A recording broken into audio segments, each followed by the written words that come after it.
ನಮಸ್ಕಾರ ಪ್ರಿಯ ವೀಕ್ಷಕರೇ, ಸಂಗ್ರಾಮ ಟಿವಿಗೆ ಸ್ವಾಗತ. ನಾನು ನಿಮ್ಮ ರಮೇಶ್ ಅಕ್ಕೂರ್.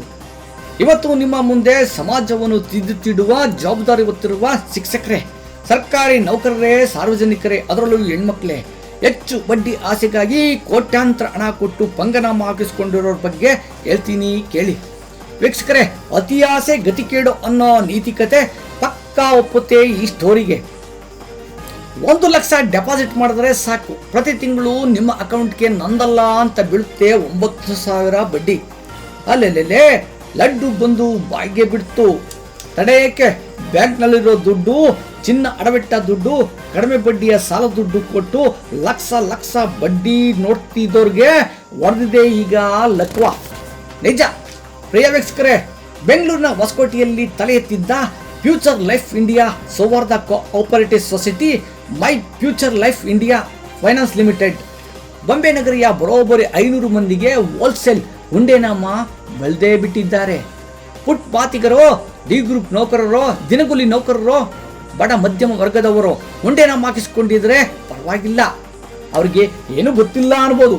ಆದರೆ ಶಿಕ್ಷಕ ವರ್ಗ, ಉಪನ್ಯಾಸಕ ವರ್ಗ, ಸರ್ಕಾರಿ ಅಧಿಕಾರಿಗಳು ಹುಂಡೆನಾಮ ಹಾಕಿಸ್ಕೊಂಡಿರುವುದು ನಾಚಿಕೆ ಆಗುವಂತಹ ವಿಚಾರ ಅಂದ್ರೆ ತಪ್ಪೇನಿಲ್ಲ.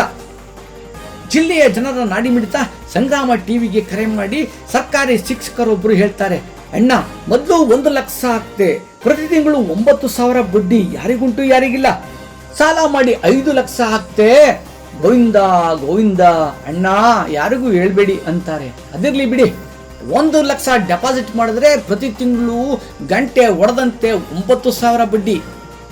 5ನೇ ತಿಂಗಳು ಬಡ್ಡಿ ಹಣ ತಮ್ಮ ಅಕೌಂಟ್ಗೆ ಬರ್ತಿದ್ದಂತೆ 5 ಲಕ್ಷ ಇಟ್ರೆ, 10 ಲಕ್ಷ ಇಟ್ರೆ, 50 ಲಕ್ಷ ಇಟ್ರೆ ಆಸೆ, ಅತಿ ಆಸೆ. ಇವರಿಗೆ ಗೊತ್ತಿಲ್ಲ ನಾವು ನೀಡಿದ 1 ಲಕ್ಷ ಹಣದಲ್ಲೇ ಡಿವೈಡ್ ಮಾಡಿ ಬಡ್ಡಿ ನೀಡ್ತಾವ್ರೆ ಅಂತ. ವೀಕ್ಷಕರೇ, ಚನ್ನಪಟ್ಟಣ ನಗರದ ಒಂದೇ ಕುಟುಂಬದ ಸಹೋದರಿಯರು 90 ಲಕ್ಷ ಹಣ ಡೆಪಾಸಿಟ್ ಮಾಡಿದ್ದಾರೆ ಎಂದರೆ 500 ಮಂದಿ ಅಂದ್ರೆ ಅಬ್ಬಬ್ಬಾ ಕೋಟಿಗಟ್ಟಲೆ. ನೀವು ಮಾಡಿದ ಪುಣ್ಯನೋ ಗೊತ್ತಿಲ್ಲ.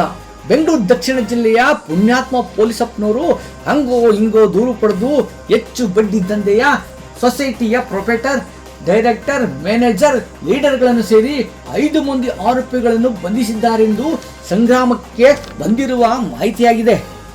ಈಗಾಗಲೇ ಸೊಸೈಟಿಗಳಿಗೆ ಬೀಗ ಜಡಿದಾಗಿದೆ ಎಂದು ಹೇಳಲಾಗಿದ್ದು, ಭಾರಿ ಬಡ್ಡಿಗೆ ಜೋತು ಬಿದ್ದು ಸೊಸೈಟಿಯಲ್ಲಿ ಮರ್ಯಾದೆ ಹೋಗುತ್ತದೆ ಎಂದು ಮನೆಯಲ್ಲೇ ನೋವು ಅನುಭವಿಸುತ್ತಿರುವವರೇ ಕೇಳಿ. ನೀವೇನು ದೊರಡೆ ಮಾಡಿಲ್ಲ, ಕೊಲೆ ಮಾಡಿಲ್ಲ, ಮೋಸ ಮಾಡಿಲ್ಲ, ವಂಚನೆ ಮಾಡಿಲ್ಲ, ಯಾಕೆ ಎದುರುತ್ತೀರಿ? ಮೋಸ ಹೋಗಿದ್ದರೆ ಕೂಡಲೇ ಸ್ಥಳೀಯ ಪೊಲೀಸ್ ಠಾಣೆಗೆ ಹೋಗಿ ದೂರು ನೀಡಿ. ಇಲ್ಲದಿದ್ದರೆ ಕೊಟ್ಟನ್ನು ಕೋಡಂಗಿ, ಈಸ್ಕೊಂಡನು ಈರ್ಭದ್ರ ಅಂತಾಗುತ್ತೆ.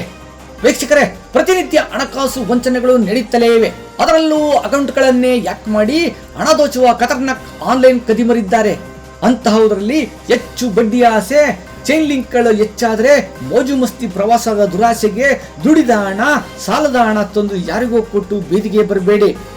ಎಚ್ಚರ, ಸಂಗ್ರಾಮ ಟಿವಿಯ ಕಳಕಳಿ.